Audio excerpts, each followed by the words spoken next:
Man, I kind of want to just use this video as an opportunity to talk about how happy I am for the Red Wings and their fan base, because when it comes to making videos about rookies and prospects, we talk about a whole bunch of stuff with other teams that I cheer for. Montreal, it was crazy with the Cole Caulfield hype. For Vancouver, it was the Podkolzin and Höglander thing.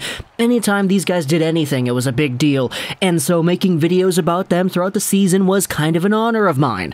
I don't really see myself as a guy who has any hot takes or any introspective analysis that you can't find anywhere else. I'm just a guy who likes hockey and who talks about the sport in a way that communicates that love across the internet. And when it comes to the Red Wings, we haven't really had this level of hype actually make its way onto the team in a very long time.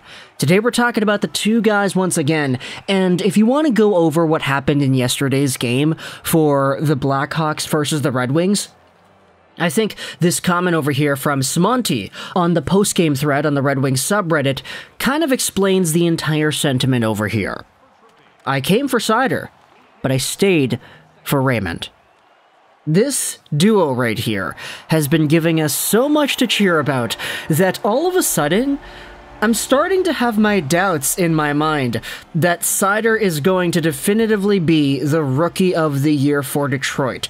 You know, like if you asked me, let's say 2 months ago, who's going to be the best rookie for the Red Wings in 2021, 2022, I would have been like, yeah, Seider. Like, we don't even know if Raymond's going to make the team, but like, boy, the way things have gone down since that time frame.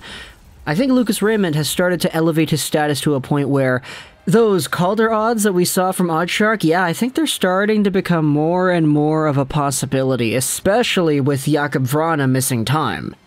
So, if you missed yesterday's game, the Red Wings ended up losing. Who cares? I don't really care about the loss. Do you? It's the preseason. 6-4 was the final score for the Blackhawks. They had themselves 2 goals in the third period that kind of sealed the deal and got them to go ahead and everything. But either way, the Red Wings, if you take a look at what happened, they had themselves 4 goals, and each of these 4 goals were either scored or assisted by one of Moritz Seider or Lucas Raymond, either way.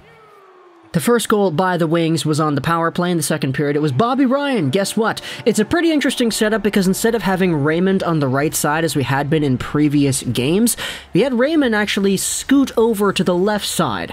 I don't really think this was a plan. It was just kind of what happened because Dylan Larkin won the faceoff and he kind of just forced himself onto that right spot. Either way, it wasn't really the same setup as we had. Larkin was on the right side, Raymond on the left flank, and Leddy up top. Leddy gets the puck at the top of the umbrella, sends it over to Raymond, who one time passes it to Bobby Ryan right in the slot. There's that elite vision coming to play over here. He notices that Bobby Ryan's in all alone. The lane is open, and because he knows he needs to get it over there quickly or else the lane will shut down and clog up, he one-touch passes it over to Bobby Ryan very quickly, and Bobby Ryan makes no mistake. It was interesting to note because the commentators on the show actually talked about how Raymond and Bobby Ryan are battling for that spot in the lineup because right wing and all that. Bobby Ryan, of course, was on the PTO, so he's not really technically on the team just yet, but we all kind of know that Bobby Ryan is a very valuable hockey player based off of what we saw last year. But a good chunk of his value also comes in his leadership and his mentorship, because we also had a clip that made its way onto the broadcast on the bench of Bobby Ryan just telling Lucas Raymond, okay, this is what we need to do. He was going over a plan, and Lucas Raymond was listening, and you know, at the end of the day, even though these guys are both fighting for the same roster spot, still, they're 2 hockey players that so obviously love the sport, and with Bobby Ryan being that veteran guy teaching Lucas Raymond a thing or two, it's definitely fantastic to see, which is why we had ourselves a goal that came about with these 2 involved. Now, the next goal that was scored that involves one of Raymond and or Seider was actually Seider's power play goal in the second period 6 minutes later. He just gets it at the top of the umbrella and whips it to the goal, and it goes right through everybody. It's kind of weird because I didn't realize just how dynamic Seider is at moving around in the offensive zone. It's not even just the way he shoots the puck or the way that he receives the puck or anything. It's the little fake-outs that he's able to do. It's how he gets the puck and he immediately swings over to his left, making it look like he's sending a pass over to the left flank, but no, he just holds onto it instead. It's how when he actually decides to do a pass, it's so quick you don't even really see it coming. Just like on the third Red Wings goal, goal. Robbie Fabry gets a goal from Hronek and Seider. Seider keeps the puck in on the blue line. He quickly sends it over to Hronek, who sends it over to Fabry, who scores. That was a really nice passing play, and Seider is just kind of showing off the slipperiness that he has developed over the past few seasons. It's really different from the Seider that we saw playing in Adler Mannheim all those years ago.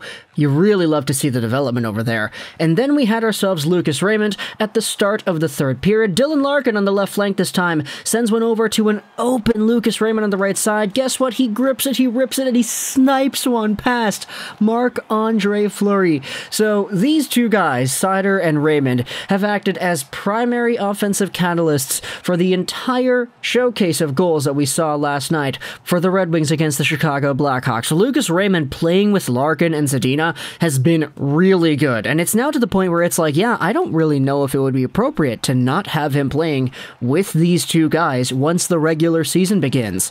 Vrana's going to be out for 4 months. Give Lucas Raymond his piece of the pie. He's going to be able to go out there, and he's shown that he'd be able to deal with it. But now that I'm talking about it like this, I'm thinking about Raymond making the team and being on the first line and all that. All of a sudden, I think to myself, well, if you have Dylan Larkin, who's going to be going out there with a chip on his shoulder, and you have Filip Zadina, who all of a sudden doesn't have all the pressure on him to score everything, like kind of has been in the previous few seasons, you would probably expect both these guys to get points, and by proxy, you would likely see Lucas Raymond get points too, because he's going to be on that line, and he's the guy who displayed the most chemistry amongst everybody else who's played with that line so far, right? All of a sudden, the Calder does not seem too far out of reach. We'd spoken about this before, but the Calder Memorial Trophy is pretty much just a points race amongst the rookies. Whoever gets the most points ends up winning, and if you're a defenseman, hey, points are more valuable. So, for Lucas Raymond, if things go down where he starts out with Larkin and Zadina, I mean, the sky's the limit, isn't it? Here's an article from MLive.com, written by Ansar Khan. Take a look at this. Red Wings Lucas Raymond making a statement with efficient, mature game. There are indeed some comments over here from Raymond himself. My mindset was to do whatever I can to make the team and do the things I can control and impact, and then it's up to the staff to decide. That is indeed the case. The staff will decide what happens here, but one of the staff members is not really being all too keen as to whether or not it's going to go down. Obviously, we don't have to make that decision yet, Coach Jeff Blashill said.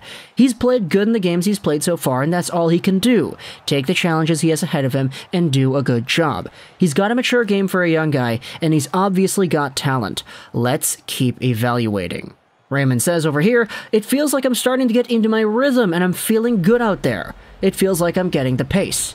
He also added, I try to be as confident as I can, hold the puck, that's a big part of my game, but still being responsible when it's right to do certain things. That's something I work on every day, every practice, and try to bring to every game. Link will be in the description to that article over there if you want to go ahead and read it. But if you're a Red Wings fan, talk to me in the comments just how much has Raymond impressed you.